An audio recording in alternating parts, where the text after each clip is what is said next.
To satisfy your hunger for independent horror, check out Wild Eye Releasing. The link will be in the description.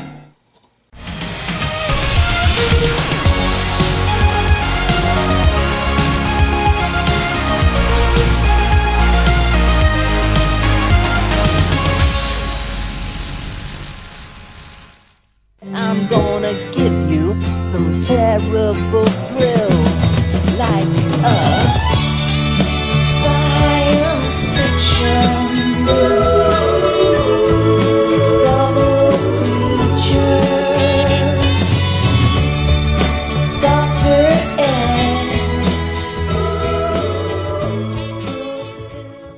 Hey, what's going on, guys? Joe again from Grindhouse Grotto. Welcome back to my channel. Hope you all are having a wonderful weekend. Tonight I've got two movies that I'm going to be reviewing for you all, and these movies come compliments from the fine folks over at Wild Eye Releasing. So if you enjoy these reviews, go ahead and check them out. The link will be in the description. The first film I'm going to be reviewing for you all is none other than Soft Matter, a really highly entertaining movie. It's very fun, very silly at times, but the silliness is what gives this film so much charm. And I really dig it. I understand that these independent horror films are not for everybody, but if you are new to independent horror films, then you definitely gotta check this film out. I think you would enjoy it, and I would recommend it. Alright guys, so this movie is really fun. It centers around four characters. The first two characters are basically like demented scientists,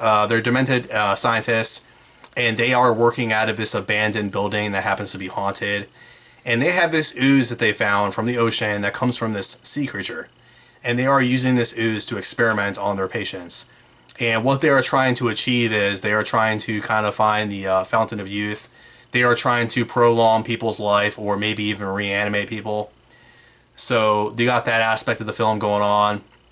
And then the other two characters are these up-and-coming tattoo artists who are, you know, trying to find their way into the game. They are trying to find some cool way to promote their tattoo business. So what better way than to have a haunted building and be running your business out of this haunted building? So these two scientists are experimenting on these creatures, and things just start getting really crazy. These creatures are like getting up in the middle of the night and doing really weird things. I don't know if maybe they're dead, because there's this one guy who's got this like bag over his body. And I think he's got the bag over his body because he's dead. And they use this like bluish purple ooze to somehow kind of like reanimate these people. And what happens is there's this really cool scene in the movie where this guy or this creature with a bag on him, he's like walking around kind of like a zombie, and he goes into this room and there's this like disco ball. And he puts some music on, he starts dancing in front of this disco ball, and it's almost like kind of like a music video. That's the way the scene plays out. It's really fun, really cool, and silly. And then there's this other scene where there's this bucket full of this ooze in this closet. And these scientists keep going in there and filling up this other like little vial that they're using. They fill it up from this bucket and they bring it into this other room. And when they go into this closet to get the ooze is talking to them. There's a creature that is producing this ooze. And that kind of foreshadows what's going to happen later on in the movie. Now we flash forward later on in the movie. You got these two tattoo artists. They are wanting to break into this abandoned building and kind of check it out and see if it's a good location to start their tattoo business. While they're in there, they find out really quickly that this place is really weird. There's just all kinds of crazy crap going on. They run into these mad scientists who are like, "What are you doing in our building? You need to get out of here." And that's when things start getting crazy. This ooze creature kind of like comes to life, and then it's just a race for these four characters to kind of save themselves from this creature. And that's pretty much the short of what this movie's about. I don't want to tell too much of the story. But yeah, guys, it's really silly. It can be really fun at times. That one scene in particular, I'm probably not the best at explaining it, but that whole disco scene, guys, is highly entertaining. It's almost like a Michael Jackson music video, if that's the way you want to look at it. It's really like fun and just silly, and it's got this really cool funky music, and this creature is kind of like dancing to it as he's coming back to life. And yeah, guys, this movie is a freaking blast. I think you would enjoy it. It is very low budget. It has a low budget feel.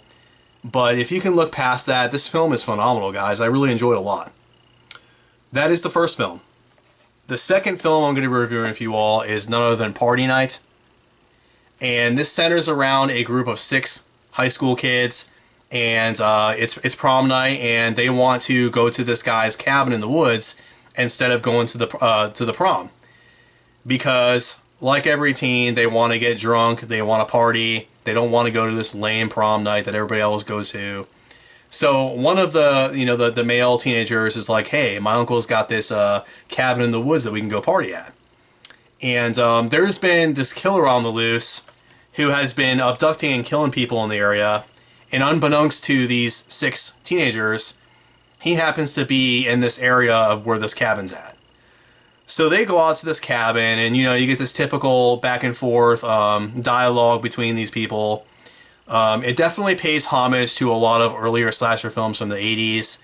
These teenagers are in this cabin, and they are basically, drinking, partying, and stuff. There's this one scene where the guy's like, oh, check out this VHS collection of all these movies that, my uncle used to watch back in the day. And there's like Scream in the collection. You got Halloween. You've got some other, old school horror movies from that time period. Yeah, guys, it pays homage to the earlier slasher films. The killer is pretty cool. He's definitely unique. He's got this mask that kind of looks similar to Leatherface, and they pretty much show it on the back of this case. Which, in all honesty, I don't think it was a good idea to have that displayed on the back, because you don't really want to know or reveal who the killer is, because then it kind of ruins the movie when you already know who the killer is. But anyways, guys, this movie's really fun. Some of the acting is kind of questionable. You have some really good acting, and then you have some scenes where it's a little silly. But overall, I think it's a really cool film. I mean, it's nothing that we haven't seen from other slasher films in the past. The film editing is kind of choppy at times, but for the most part, it looks really good. I think the first movie, Soft Matter, is my favorite of the 2 movies that I reviewed. So you got Soft Matter and Party Night, and I think Soft Matter is the funner of the 2 movies and the one that I enjoy more. Not to say this is not a good film. It is a good film. For an independent horror film, I like the direction they were going. I think The Killer could have been a little bit better. But overall, I think they're both pretty good films. Alright guys, that's my review of these 2 movies from Wild Eye Releasing. They're both great films. If you enjoy independent horror films, you need to go check these guys out. They've got an awesome catalog of independent horror films. And they've got VHS tapes, so if that's your thing, they release their most popular movies on VHS on a limited release. So you get the whole, throwback style of the big box era of VHS tapes, which I absolutely dig. Everybody knows I'm a VHS collector, so I can't wait to get my hands on some of their VHS releases. But anyways, if you enjoy this review, go ahead and check out Wild Eye Releasing. Like I said, the links will be in the description. Drop me a give me a thumbs up if you enjoyed this review. Drop me a comment in the comment section. Do these movies sound interesting? Something you want to see? As always, guys, thank you all for the support. If you're not a subscriber, please do subscribe to my channel. All support is greatly appreciated. Until next time, guys, take it easy.